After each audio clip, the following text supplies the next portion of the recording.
వాస్తవం. Women's day అని చెప్పుకుంటున్నారు, కానీ ఉమన్గానే ఉండటం లేదు, తాను కూడా చెలరేగిపోవటం అనేది చూస్తూ ఉన్నాం. తగ్గించుకోవటం కనపట్టలేదు. అయితే బైబిల్లో కూడా ఈమె మరి సాటిగా ఉండాల్సినటువంటి మనిషి దేవునికి విరుద్ధంగా నడిచినటువంటి అవ్వమ్మ. బిగినింగ్లోనే ఉమను తప్పిపోయింది. మొట్టమొదటి బైబిల్ ప్రకారం పుట్టినటువంటి స్త్రీ తప్పిపోయింది. అయితే అందరూ అలాగే తప్పిపోయారా అంటే నేను అందరూ తప్పిపోయారని చెప్పను.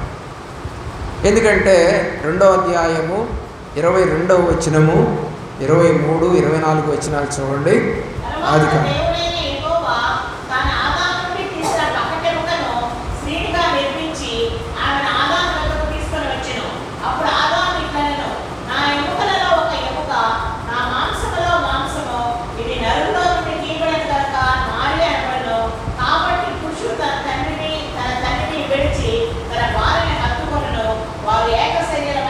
దేవుని ప్రేమించిన పిల్లరా, ఇప్పుడు భార్య కనుక వచ్చింది అంటే ఆ భార్య ఎక్కడి నుంచి వచ్చింది అని ఆలోచన చేయటం లేదు ఈ రోజున స్త్రీ పురుషులు ఎవరు కూడా.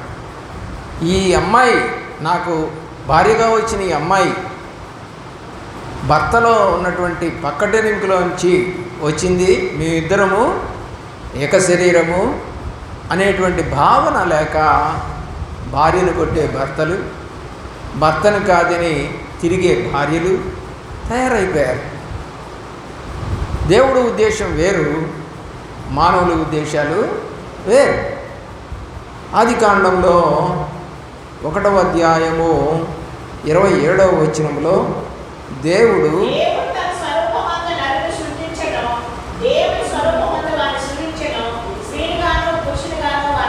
ఇప్పుడు పురుషుడు మాత్రమే దేవుడి స్వరూపమా? కాదు, స్త్రీ కూడా దేవుని స్వరూపమే. అదేంటండి, దేవుడు అంటే పురుషుడు కదా, ఆయనకి పెళ్లి కాలేదు కదా, ఆయన ఏకోపాసకుడు కదా అని అంటారు. నిజమే, కానీ అక్కడ రాయబడిన మాట ఇందాక మనం చదివింది, సాటి అయిన సహాయం కావాలి. సాటి అయిన సహాయం పురుషుడిని ఏర్పాటు చేయొచ్చు కదా, స్త్రీని ఎందుకు ఏర్పాటు చేశాడు? స్త్రీకి తట్టుకునే గుణం ఉంటుంది, స్త్రీకి సహాయం చేసే గుణం ఉంటుంది, స్త్రీకి ఓదార్చే గుణం ఉంటుంది, స్త్రీకి లాలించే గుణం ఉంటుంది, స్త్రీకి హత్తుకునే గుణం ఉంటుంది, స్త్రీ కన్నీరు కార్చేటువంటి గుణం ఉంది. పురుషుడి కన్నా కూడా ఎక్కువగా చర్చెస్లో కన్నీళ్లు కార్చేవాళ్ళు ఎవరు అని అంటే స్త్రీలే. అందుకనే బైబిల్లో ఇర్మియా గ్రంథంలో ఒక మాట అంటాడు, రోదన చేయు స్త్రీలను పిలవనంపించుడి అంటాడు. పిలవండి, రోదన చేసేవాళ్ళు ఉన్నారు. దేవుని యొక్క ప్రేమలో ఆదికాండము 3వ అధ్యాయము 1వ వచనములో స్త్రీ మోసపోయింది.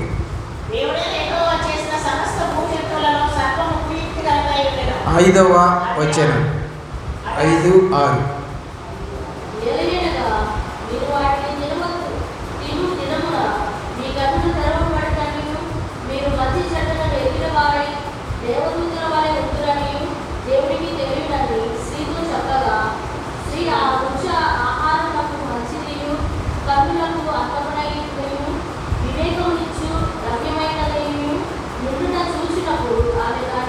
అంటే ఆ తోటలో అనేక పర్యాయాలు తిరిగింది ఆ అమ్మాయి, అనేక పర్యాయాలు ఆ చెట్టును చూసింది, కాయలను చూసింది. అప్పుడు అనిపించింది, ఇప్పుడు ఎందుకు అనిపించింది? కాబట్టి ఆలోచన చేయండి. మన చూపులో తేడా ఉంది, మన మనసులో తేడా ఉంది, మన ఆలోచనలో తేడా వచ్చేస్తూ ఉంది.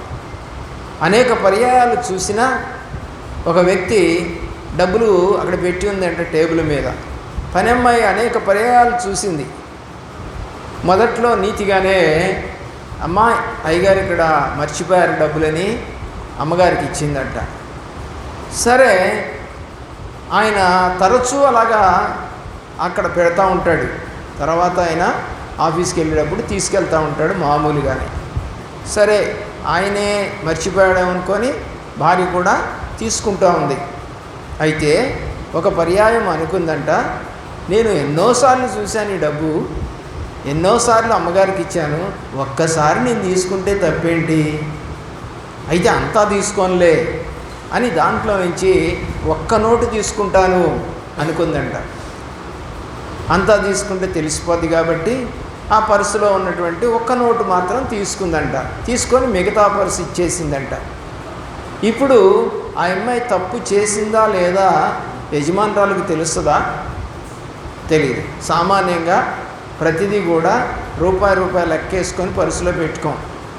ఒక్కోసారి మామూలుగా మనం బయటికి వెళ్ళినప్పుడు చేంజెస్ వస్తూ ఉంటాయి కాబట్టి అమౌంట్ ఎంత ఉందో కూడా మనకి తెలియదు ఒక్కోసారి. ఎందుకంటే ప్రతిసారి కూర్చొని లెక్కేసుకొని ఇంత ఉందని పెట్టలేము.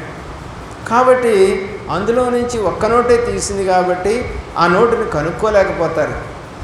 కానీ ప్రభువు కన్నులు లోకమంతా సంచారం చేస్తూ ఉంటాయి.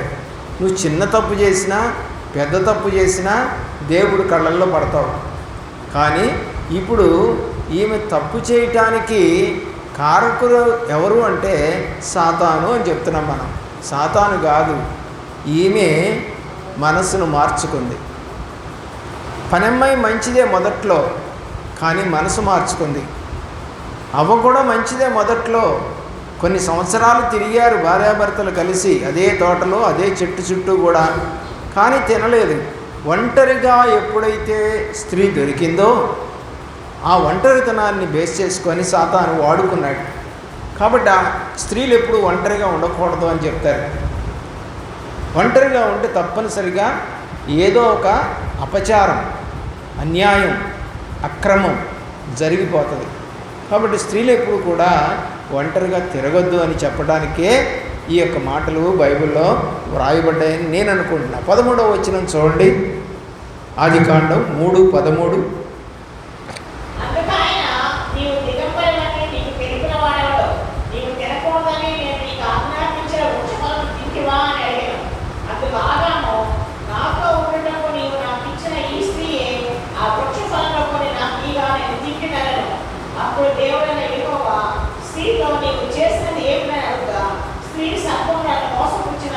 ఏమన్నా మోసపుచ్చిందంటే అంత తెలివి తక్కువ పిల్ల. దేవుడి చేత సృజించబడినటువంటిది అంత తెలివి తక్కువగా ఉంటుందా? సర్వసంపదలు, జ్ఞానము, గుప్తమై ఉన్నటువంటి దేవుడు తన స్వహస్తాలతో నిన్ను ఏర్పాటు చేస్తే అంత తెలివి తక్కువ పిల్ల పుట్టిద్దా? అది నిజంగా జరిగే పనేనా? కాబట్టి ఆ అమ్మాయి చెప్పిన దేవుడు యాక్సెప్ట్ చేస్తాడా? మోసపోవటం అనేది జరుగుతుందా? కాదు. మనసును మార్చేసుకుంది. దేవుడి వైపు చూడకుండా సాతాను వైపు చూడటం మొదలుపెట్టింది. ఎప్పుడైతే సాతాను వైపు చూడటం మొదలుపెట్టిందో తాను చేస్తుంది తప్పు అని అర్థం కాల. వ్యభిచారం చేసేవాళ్ళు వాళ్ళు చేసే తప్పు అని అనుకోరు. అది కూడా ఒక వృత్తి అంటారు. పాపం కదండి అది. దానికి లైసెన్స్ ఇస్తుందా గవర్నమెంటు? ఏది వ్యభిచారం చేయటానికి లైసెన్స్ ఇస్తుందా?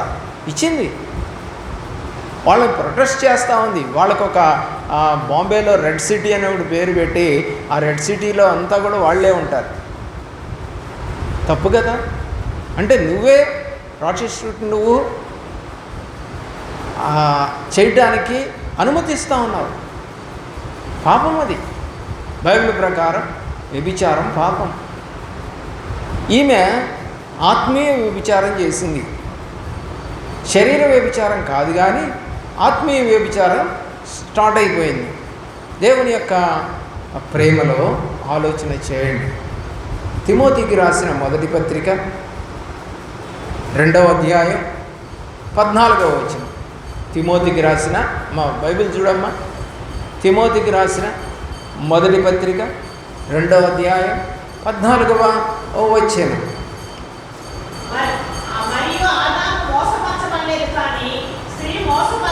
చూసారా?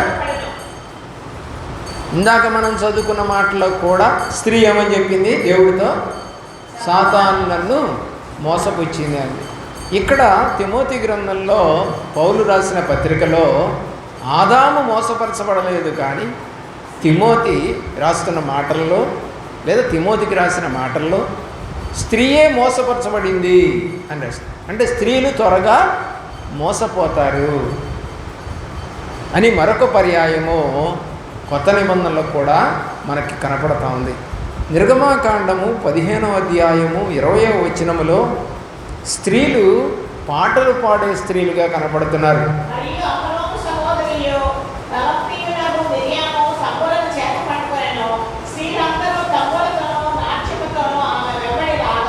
చాలు, పాటలు పాడుతూ ఉన్నారు వీళ్ళు, సంఘాన్ని నడిపిస్తూ ఉన్నారు. అదేంటండి సంఘం ఎక్కడుందంటున్నారా? వాళ్ళు ఎక్కడి నుంచి వస్తున్నారు? ఇప్పుడు ఐగుప్తులో నుండి 30 లక్షల మందిని నడిపిస్తూ ఉంది. ముందు నించొని మరి కొంతమంది స్త్రీలు కలిసి పాటలు పాడుతూ తంబూరాను వాయిస్తూ దేవుణ్ణి స్తుతిస్తూ ముందుకు కదులుతూ ఉన్నారు వీళ్ళు. స్త్రీ సంఘాన్ని నడిపిస్తూ ఉంది. మరి మోషే ఏమయ్యాడు? మోషే పాటలు పాడినట్టుగా ఎక్కడ రాయదు. బైబిల్లో 90వ కీర్తన మాత్రం ఆయన రాశాడని అంటారు. ప్రియులరా, ఆలోచన చేయండి ఒకసారి. ఎక్కువగా స్త్రీలే పాటలు పాడతారు చాలా చోట్ల. సింగర్స్కి ఎక్కువగా స్త్రీలే ఉంటారు. లెక్క చూస్తే 100లో 80 మంది స్త్రీలు పాటలు పాడేవాళ్ళు ఉంటే ఒక 20 మంది పురుషులు ఉంటారేమో. వాళ్ళ స్వరాలకు కన్నా స్త్రీ యొక్క స్వరము కోకిల స్వరంలాగా ఉంటుందని అంటారు. అందుకని స్త్రీకి ఎక్కువగా పాటలు పాడే అవకాశాలు వస్తూ ఉంటాయి పురుషుల కన్నా కూడా.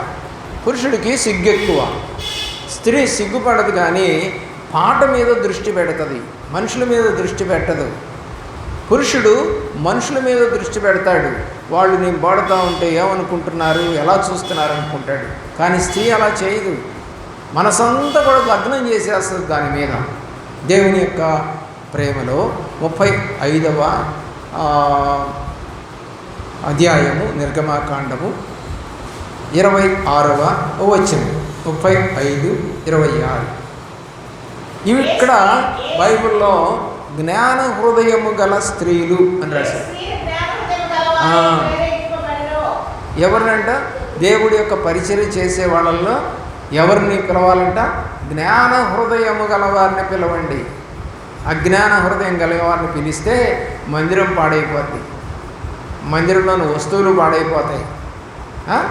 ఇదే మందిరంలో ఒకసారి ఒక స్త్రీని ఇక్కడ ఉన్నటువంటి బ్లాక్ కలర్ తోటి ఒక స్విచ్ ఏర్పాటు చేశాం. అది ప్లగ్. అయితే ఈ యొక్క మైక్ సెట్ యొక్క ప్లగ్ దేంట్లో పెట్టమని చెప్పామంటే, అమ్మ దాంట్లో పెట్టకు, మిగతా వాటిల్లో పెట్టు అని చెప్తే ఆ స్త్రీ ఒకసారి ఏం చేసిందంటే అర్థం అయ్యి కాక దాంట్లో పెట్టి స్విచ్ వేసింది. వేస్తే అది స్పీకర్కి సంబంధించింది. పైన స్పీకర్లు పెట్టాము, దాన్ని కనెక్ట్ చేయడానికి మనం పెట్టుకున్నది అది. అయితే ఆమె తెలియక దాంట్లో పెట్టేసి స్విచ్ చేసరికి అవి పేలిపోయాయి. జ్ఞాన హృదయం కలిగిన స్త్రీ అనా? చెప్తే విన్నదా? వినలేదు. తర్వాత చాలా ఇబ్బంది పడ్డాం. మళ్ళా పైన కట్టినటువంటి వాటిని ఇప్పదీసి మళ్ళీ వాటిని తీసుకెళ్ళి బాగు చేసి మళ్ళా పైకి ఎక్కి మళ్ళీ వాటిని కట్టాలి. చేసిన చిన్న తప్పుకి ఎంతో శ్రమ పడాలి. ఎందుకంటే ఇది పల్లెటూరు, ఇక్కడేం దొరకవు. టౌన్కి పోవాలి మనం వాటిని తీసుకెళ్ళి బాగు చేయించుకోవాలంటే మరుసటి రోజే. కాబట్టి జ్ఞానం లేనటువంటి స్త్రీలు ఉండకూడదు, వాళ్ళకి పని చెప్పకూడదు. జ్ఞానం గల స్త్రీలనే పిలవనంపించండి అని బైబిలు తెలియజేస్తా ఉంది. యెహోషువ గ్రంథము 2వ అధ్యాయము 4వ వచనములో వేగులు వారిని దాచినటువంటి స్త్రీ రాహబు. చాలండి, వేగుల వారిని దాచిపెట్టి మరి దేవుని యొక్క ప్రేమను చూపినటువంటి ఒక వ్యభిచారి కలిగినటువంటి స్త్రీ రాహబు. ఈమె పేరు విశ్వాసుల జాబితాలో వ్రాయబడింది. ఈమె ఆ యొక్క ఇశ్రాయేల్ మధ్య తర్వాత నివసించింది. జనరల్గా ఇశ్రాయేలీలు వ్యభిచారం కలిగిన వారిని రాళ్ళు తీసుకొని కొట్టి చంపాలి, కానీ ఈమెను ఉండనిచ్చారు. కారణము, ఆమె దేవుని బిడ్డలైనటువంటి వారికి ఆశ్రయం కలగజేసి వారిని కాపాడినందుకు ఆ యొక్క కుటుంబం మొత్తం ఎంతమంది అయితే ఉన్నారో వారందరూ కూడా ఆ యొక్క యుద్ధంలో కాపాడబడ్డారు. మంచి స్త్రీ అని చెప్పాలి. అలాగే దేవుని యొక్క ప్రేమలో న్యాయాధిపతుల గ్రంథము నేను చెప్తానండి, మీరు తీసి చదవటానికి టైం సరిపోదు, కానీ 5:24 దీవెన నొందిన స్త్రీ ఎవరిమే? యాయేలు. యాయేలు దీవెన నొందిన స్త్రీ. 16:4 మోసపుచ్చిన స్త్రీ దెలీలా. ఏమంటే నాజీరు చేయబడినటువంటి సంసోన్ని మోసం చేసి తనకున్న బలాన్ని తీసేసినటువంటి స్త్రీ. మోసం అంటే లాలించి తొడ మీద పడుకోబెట్టుకొని లాలనగా అడిగి అతని శక్తిని ఏంటో తెలుసుకొని పరాయి శత్రువులకు దానికి అవకాశం ఇచ్చిన స్త్రీ. ఒక భార్య ఇలా చేస్తుందా? ఉంచుకున్న కూడా మోసం చేస్తుందా అంటే చేసినట్టుగా కనపడుతూ ఉంది. మొదటి సమూయేలు గ్రంథము 25వ అధ్యాయము 3వ వచనం. ఈమె గురించి ఏమని రాశారంటే సుబుద్ధి గల స్త్రీ. ఎవరిమే? అబీగయిలు. ఏ బుద్ధి అంట? సుబుద్ధి కలిగిన స్త్రీ అట. ఆమె పేరు అబీగయిలు అని పేరు పెట్టారు. అబీగయిలు ఎవరు భార్య? నాబాలు భార్య. నాబాలు అటువంటి వాడు మోటువాడు. నాబాలు ఎందుకు చనిపోయాడు? దేవుడు మొత్తినందున చనిపోయాడు. అబీగయిల్ని దావీదు వివాహం చేసుకుంటాడు. దేవుని యొక్క ప్రేమలో ప్రియులరా ఆలోచన చేయండి. మొదటి సమూయేలు గ్రంథంలోనే 28వ అధ్యాయము 7వ వచనంలో కర్ణపిశాచి గల స్త్రీ అంటే ఈ అమ్మాయి. అదేంటి? చెడ్డ స్త్రీలలో మరొక పేరు ఏమొచ్చిందండి ఇక్కడ? కర్ణపిశాచి కలిగిన స్త్రీ. పురుషుడు రాయిలా, స్త్రీయే. ఆ యొక్క అమ్మాయి దగ్గరికి సౌలు వెళ్ళి ఆ యొక్క సమూయేలుని పిలిచి చూపించమని అడుగుతాడు. కర్ణపిశాచి దేవుని యొక్క ప్రేమలో. ఇలాంటి వాళ్ళు కూడా ఉంటారా అంటే బైబిల్లో ఉన్నారు. రకరకాల స్త్రీలు ఉన్నారు, మంచివాళ్ళు ఉన్నారు, చెడ్డవాళ్ళు కూడా ఉన్నారు. చూడండి, దేవుని యొక్క ప్రేమలో 2వ సమూయేలు గ్రంథము 14వ అధ్యాయము 2వ వచనములో ఈ స్త్రీకి ఒక పేరు పెట్టారు. ఏమంటే యుక్తి గల స్త్రీ. ఆ స్త్రీ అసలు పేరేంటో మనకు తెలియదు. ఆమె క్యారెక్టర్ని బట్టి యుక్తిగా మాట్లాడేటువంటి స్త్రీ అని చెప్పారు. అలాగే 2 రాజుల గ్రంథము 4వ అధ్యాయము 8వ వచనములో ఘనురాలైనటువంటి శూనేమురాలైనటువంటి స్త్రీ. ఈమె దైవ సేవకుడిని ఇంట్లో చేర్చుకొని అతని కొరకు ఒక గది కట్టించి బల్ల, మంచము, దీపము ఏర్పాటు చేసింది. పీట. ఒక మంచి విశ్వాసి. అందుకనే ఆమె అడగకుండానే ఆమెకున్న కోరికను దైవ సేవకుడు తీర్చటానికి ఆమెకి సెలవిచ్చాడు, నీ కుమారుడు పుడతాడు అని. దేవుని ప్రేమించిన పిల్లారా, కాబట్టి మనం ఏమీ ఆశించకుండా సేవ చేస్తే దేవుడే మనల్ని ఆశీర్వదిస్తాడు. ఏదో వస్తుందని ఆశించి కనుక చేస్తే ఉన్నది కూడా పోగొట్టుకుంటాం. కాబట్టి ఎప్పుడు కూడా దేవుడి సన్నిధిలో ఆశించి సేవ చేయకూడదు, పరిచర్య చేయకూడదు. ఇదంతా ఎవరు చూస్తున్నారు అనుకోవాలి? దేవుడు చూస్తున్నాడు అనుకోవాలి. కాబట్టి కొరింథీ పత్రికలో పౌలు కూడా ఏమంటాడు? ప్రభు సన్నిధిలో మీ ప్రయాస వ్యర్థము కాదని ఎరిగి. ఏం కాకుండా ఉంటుందంట? వ్యర్థము కాదట. ప్రభు పనిలో చేసిన వాళ్ళది ప్రయాస ఎప్పుడు వ్యర్థం కాదట. ప్రయాసపడి భారం మోసుకుంటున్న జనులారా అని రాశాడు ప్రభువారు 11:28 మత్తయి సువార్తలో. దేవుని యొక్క ప్రేమలో ఆలోచన చేయండి.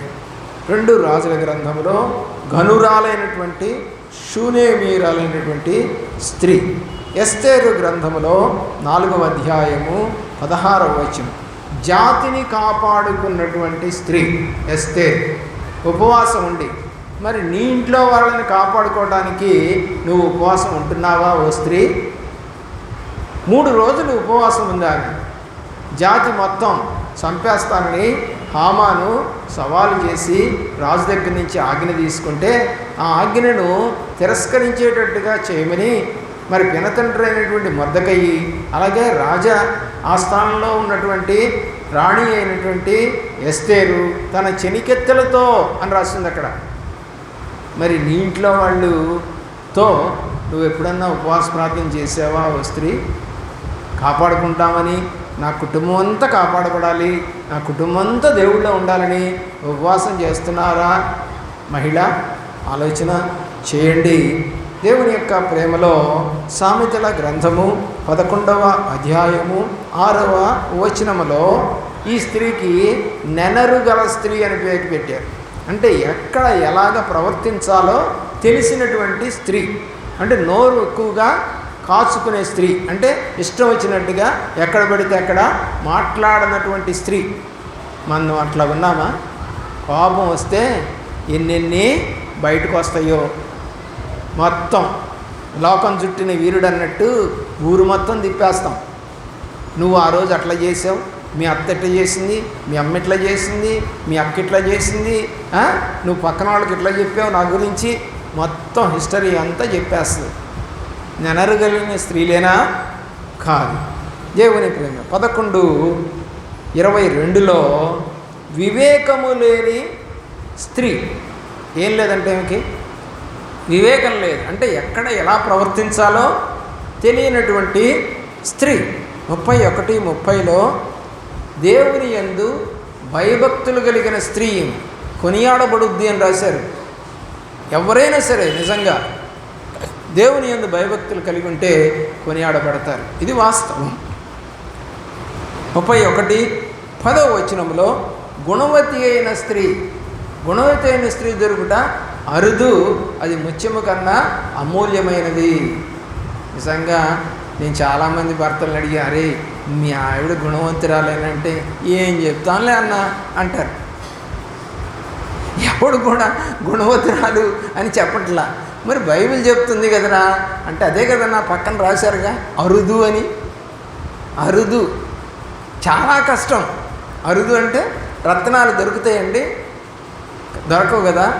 వైఢూర్యాలు దొరుకుతాయా? కెంపులు చూసారా మీరు ఎప్పుడన్నా? రత్నాలు, వైఢూర్యాలు, కెంపులు, వజ్రాలు మనం చూసామా? అవి దొరకటం అరుదు, దాన్ని సంపాదించటం అరుదు, కానీ ఎంతో అందంగా ఉంటాయి. అలాంటి అందమైన స్త్రీ దొరుకుద్దేమో అని నేను కూడా అనుకున్నాను, కానీ అంత తేలిగ్గా దొరకని తర్వాత అర్థమైంది. చాలామంది ఇదే మాట అంటారు నాతో. అనుకుంటామన్నా మనోళ్ళేలే, అనుకుంటుందిలే అనుకున్నాం. పెళ్ళైన 3వ సంవత్సరం నుంచి 3 చెరువులు నీళ్లు దాపిస్తుందన్న అంటారు. అంటే ఎలాంటి స్త్రీ అనేది అర్థమవుతుంది. తగ్గించుకునేటువంటి స్త్రీ కాదు. శారమ్మ గారు తగ్గించుకుందా? దేవుడు చెప్పాడు కదా 12వ అధ్యాయంలో, నీకు నీ సంతానమునకు కనాను దేశాన్ని ఇస్తానని ప్రభువారు అబ్రహాముతో చెప్పినప్పుడు ఆయనకి పిల్లలు లేరు. మరి నా సంతానానికి ఇస్తాడన్నాడు చెప్పాడు కాబట్టి నమ్మకంగా ఉన్నాడు పాపం అబ్రహాం. కానీ భార్య అమ్మగారే ఏం చేసింది? ఓ పోవయ్యా, ఇప్పటికే చాలా సంవత్సరాలు అయిపోయింది, మనం ప్రభు చెప్పిన తర్వాత 10 ఏళ్ళు దాటిపోయింది, ఇంకా ఎన్నాళ్ళు, కాబట్టి నువ్వు మన ఇంట్లో పనిచేసే పిల్ల ఉంది కదా ఓ. ఇప్పుడు తంటాలు తెచ్చిపెట్టింది ఎవరు చెప్పండి? తంటాలు తెచ్చిపెట్టింది శారమ్మ గారు. శారమ్మ గారు ఏం చేసిందంటే ఆ ఐగుప్తీయులని తెచ్చుకొని పిల్లల్ని కన్నప్పుడు పుట్టినటువంటి వాళ్ళే ఇస్సాకు సంతానం కాకుండా ఇష్మాయిల్ సంతానం అయ్యారు. ఇస్సాకు సంతానం వాగ్దాన సంతానం, ఇష్మాయిల్ సంతానము వాగ్దానం లేకుండా ఒక రకంగా చెప్పాలంటే వ్యభిచారం ద్వారా పుట్టింది. పనమ్మాయి కదండి. ఆ అమ్మాయికి పెళ్ళి అయిందా, పెళ్ళి కాలేదంటే లెక్క ప్రకారం పెళ్ళి కాలేదని అనుకోవాలి. పరాయి స్త్రీని ముట్టుకోకూడదు కదా. మరి ముట్టుకునేటట్టుగా ప్రేరేపించింది ఎవరు? స్త్రీయే. ఆలోచన చేయండి. అలాగే మనం చూస్తే అబ్రహాము 3వ పెళ్లి చేసుకున్నాడు. ఎవరామె? కెతూరా. కెతూరాకు పుట్టినటువంటి వాళ్ళలోనే వచ్చినటువంటి వాళ్ళు మిద్యానీయులు. ఆ మిద్యాను సంతానంలో నుంచి వచ్చినటువంటి అమ్మాయే సిప్పోరా. సిప్పోరాని మోషే చేసుకున్నాడు. అంటే అబ్రహాము సంతానంలో నుంచి వచ్చినటువంటి దాన్ని చెప్తుంది బైబిల్. కానీ ఆ మిద్యానీయులు దేవునికి వ్యతిరేకులు. ఆ మిద్యానీయులు ఎప్పుడూ ఇశ్రాయేలుతో యుద్ధం చేస్తూ ఉంటారు. ప్రియులరా, మిద్యానీ సంతతిలో నుంచి వచ్చినటువంటి సిప్పోరాని వివాహం చేసుకున్నాడని వాళ్ళనే మిద్యానీయుల్ని కూషు దేశస్థులు అని కూడా అంటారు. కాబట్టి 12వ అధ్యాయం సంఖ్యాకాండంలో కూషు దేశస్థురాలను నువ్వు వివాహం చేసుకున్నావని తిరగబడుతుంది మిరియాము. దేవుని యొక్క ప్రేమలో ఆలోచన చేయండి. చాలా లోతుగా ఉంటుందండి వాక్యం. మనము దాన్ని అర్థం చేసుకోవాలంటే కేవలం బైబిల్ కొంచెం చదివితే అర్థం కాదు. అది అక్కడ ఆగిపోయి ప్రభువా ఏమిటి సంగతి, ఎవరి మిద్యానీయులు, ఎవరి సిప్పోరా అని ఆలోచన చేస్తేనే మనకు అర్థమవుతుంది. లేదంటే లోతు అర్థం కాదు. కాబట్టి నిజంగానే అలాగా వివాహం చేసుకున్నట్టుగా మనం బైబిల్లో చూస్తూ ఉంటాం. దేవుని యొక్క ప్రేమలో మనం చూడండి, గుణవతి అయిన స్త్రీయే సిప్పోరా. సహనం కలిగింది, తన భర్తను కాపాడుకుంది, సాత్వికుడైనటువంటి వాడిగా మార్చింది. ఎందుకంటే దేవుడిని రుచి చూపించినటువంటి స్త్రీ, చంపబడకుండా కాపాడినటువంటి స్త్రీ. అతను ఐగుప్తుకు వెళ్ళినప్పుడు పిల్లలతో కనిపెట్టుకొని అతన్ని ఆ యొక్క పిల్లల్ని పెంచింది, పోషించినటువంటి స్త్రీ. ఏమన్నా పట్టించుకున్నాడా భర్త? లేదు. మళ్ళా అతను ఐగుప్తులో నుంచి బయటకు వచ్చిన తర్వాత వాళ్ళ నాన్నగారు ఆ అమ్మాయిని పిల్లల్ని తీసుకొని మోషే దగ్గరికి వస్తాడు. అప్పటిదాకా కూడా కనిపెట్టుకున్న స్త్రీ, పాపము చేయని స్త్రీ. ఉత్తర ప్రత్యుత్తరాలు లేవు, ఫోన్లు లేవు, ఉత్తరాలు లేవు, గుర్రాలు లేవు, సమాచారం ఇచ్చేవాళ్ళు లేరు. అయినా కూడా కనిపెట్టుకున్న స్త్రీ సిప్పోరా. నిజంగా సిప్పోరాని పేరు పెట్టుకొని అలా కనిపెట్టుకొని ఉంటున్నారా? లేదు కదా. ఆలోచన చేయండి. రూతు గ్రంథంలో 1వ అధ్యాయము 16-17 వచనాల్లో అత్తను వెంబడించిన స్త్రీ 7 గుణలక్షణాలు కనపడతాయి ఈమెలో. నెహెమ్యా గ్రంథము 8వ అధ్యాయము 2వ వచనములో గ్రహించగలిగిన స్త్రీలు, అంటే విషయాన్ని చెప్పినప్పుడు గ్రహిస్తారు. ఏం చెప్పారో మాకు తెలియలేదండి అనరు. అంటే ఓహో చెప్పినటువంటి విషయం ఇది అని గ్రహించగలిగిన స్త్రీలు. ఎస్తేరు గ్రంథము 1వ అధ్యాయము 12వ వచనములో రాజాజ్ఞను పాటించకుండా ఉన్న స్త్రీ ఎవరిమే? వస్తి. రాజాజ్ఞను పాటించలేదు, అందుకనే ఆమెను త్రోసేశారు. ఈ వస్తియే యూదా జాతి. త్రోసేశాడు దేవుడు వాళ్ళని, రక్షణ మనకి ఇచ్చాడు. ఆ రక్షణ ఇచ్చినటువంటి ఆ ఎస్తేరు మనమే. ఎస్తేరు ఎవరో తెలుసా రాజుకి? తెలియదు. ఏ జాతో కూడా చెప్పొద్దన్నాడు పినతండ్రి. కాబట్టి ఏ జాతో తెలియదు. వీళ్ళేమో పారసీకులు, వాళ్ళేమో యూదులు. వాళ్ళకి పడదు. ఇప్పుడు జరుగుతుంది అదే, ఇరాన్కి ఇజ్రాయెల్కి యుద్ధం. ఇరాన్ అంటే పారసీకులు. అలాంటి వ్యక్తులు ఎవరో తెలియకుండా మరి ఆమెని అందాన్ని చూసి పెళ్లి చేసుకున్నటువంటి రాజు. ప్రియులారా, అలాగే మన యొక్క నమ్మకాన్ని, విశ్వాసాన్ని, నడకను చూసి హత్తుకునేటువంటి రాజు యేసు రాజు. గుర్తుపెట్టుకో, దేవుడంటే ఏంటో అర్థమవుతుంది. కీర్తన గ్రంథము 45వ కీర్తన 9వ చరణంలో దయనొందిన స్త్రీలంట. దయ ఎప్పుడు వస్తుందండి? మనం బతిలో ఆడుకున్నప్పుడు వస్తుంది. తప్పు చేశావు, తప్పు చేస్తూ ఉంటే, కొడతా ఉంటే కరుణించండి, తెలియక చేశాను, ఇక చెయ్యను అని బతిమిలాడుకున్నప్పుడు దయ చూపిస్తాడు. తిరగబడితే దయ చూపించరు. దయనొందినటువంటి స్త్రీలు ఉన్నారు. ప్రియులారా, యెషయా గ్రంథములో 32వ అధ్యాయంలో 9వ వచనములో సుఖాసక్తి గల స్త్రీలు. భర్తకు పొద్దున్నే టిఫిను భోజనం చేసి పెట్టిన తర్వాత ఇక ఈ అమ్మగారు వేసే వేషాలు చూడాలి. ఎక్కడ తిరుగుద్దో, ఏం మాట్లాడుతుందో, ఏం తింటుందో, ఏం పడుకుంటుందో ఏం తెలియదు. ఎప్పటిదాకా? సాయంకాలం భర్త వచ్చేదాకా, పిల్లలు బండి నుంచి వచ్చేదాకా. ఎలాగుంటుందండి ఈమె? సుఖాసక్తి కలిగిన స్త్రీలు కాదా? ఎన్ని సీరియల్స్ చూస్తుందో దిక్కు దివాణి లేకుండా, ఊరోళ్ళ మాటలన్నీ ఎన్ని పోగేసుకుంటుందో భర్తకు తెలియకుండా. మరి తర్వాత తగాదాలు తెచ్చిపెట్టేది కూడా ఈ స్త్రీయే, మామూలు స్త్రీ కాదు ఈమె. ప్రియులారా, సుఖాసక్తి కలిగిన స్త్రీలు. మనం ప్రసంగి గ్రంథము 12వ అధ్యాయము 4వ వచనములో సంగీతము చేయి స్త్రీలట.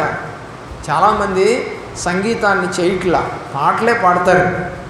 కొన్ని సంఘాలకు వెళితే ఆడవాళ్ళు డ్రమ్ము కొట్టడం చూశారు, ఆడవాళ్ళు కంజర వాయించడం చూశారు, ఆడవాళ్ళు కాంగో వాయించడం చూశారు, ఆడవాళ్ళు క్యాషియో వాయించడం చూశారు. కొన్ని సంఘాల్లో ఆడవాళ్ళు మంచిగా పాటలు పాడుతూ వాయిద్యాలు వాయిస్తున్న వాళ్ళు కూడా ఉన్నారు, నేర్చుకుంటున్నారు. యెషయా గ్రంథము 32వ అధ్యాయము 10వ వచనములో నిశ్చింత గల స్త్రీలు, మాకింకేమీ లేదు, అంతా బాగుంది, మాకు హ్యాపీ. మా ఆయన సంపాదిస్తున్నాడు. ఎలా సంపాదిస్తున్నాడు? అన్యాయంగా సంపాదిస్తున్నాడు. ఏమేం చేస్తే ఇంట్లో కూర్చొని లెక్కలు రాస్తున్నాడు. ఏం లెక్కలు? వడ్డీ లెక్కలు. మాకేం దిగులు లేదు, నెలకి వచ్చి పడతా ఉన్నాయి 50-60 వేలు. ఏంటి? వడ్డీ డబ్బులు. నిశ్చింత, మాకేమీ లేదు. మా పిల్లలకు కావాల్సింది కొంటున్నాం, కాలేజీల్లో చేరుస్తున్నాం, బళ్ళు కొనుక్కున్నాం, ఇళ్ళు కొనుక్కున్నాం, నగలు కొనుక్కున్నాం. నిశ్చింత కలిగి మొత్తం కలిపి మొత్తం 30-40 లక్షలు కాస్త ఊడ్చుకొని పోయిందంట.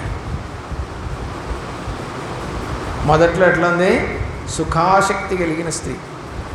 ఆ తర్వాత ఎలాగుందంటే నిశ్చింత కలిగిన స్త్రీ. ఇప్పుడు ఎలాగుందంటే నెత్తి బోడి చేసుకున్న స్త్రీ. కాదా? లేరా? ఆలోచన చేయండి. దేవుని యొక్క చిత్తములో మరొక పర్యాయము కలుసుకొని మరికొన్ని కొంతమంది స్త్రీలు బైబిల్లో ఎలాగున్నారో ఆ స్త్రీలలో నువ్వెలాగున్నావో పరిశీలన చేసుకొని, నేను ఎలాగుండాలని ప్రార్థన చేసుకొని దేవునికి ఇష్టరాలుగా బతికినటువంటి స్త్రీలు బైబిల్లో చాలామంది ఉన్నారు. ఫీబే, ప్రిస్కిల్లా, మరి అలాగే మగ్దలేసే మరియా వీళ్ళంతా కూడా దేవునికి పరిచయం చేసినటువంటి స్త్రీలలో. రోదే, చాలామంది ఉన్నారండి. వాళ్ళందరినీ కూడా దేవుడి చిత్తమైతే మరొక పర్యాయం మనం కలుసుకొని మరికొంతమంది స్త్రీల గురించి మనము మాట్లాడుకుందాం. దేవుడు అంతవరకు నిన్నును నీ కుటుంబాన్ని కాపాడి దీవించునుగాక. ఆమేన్.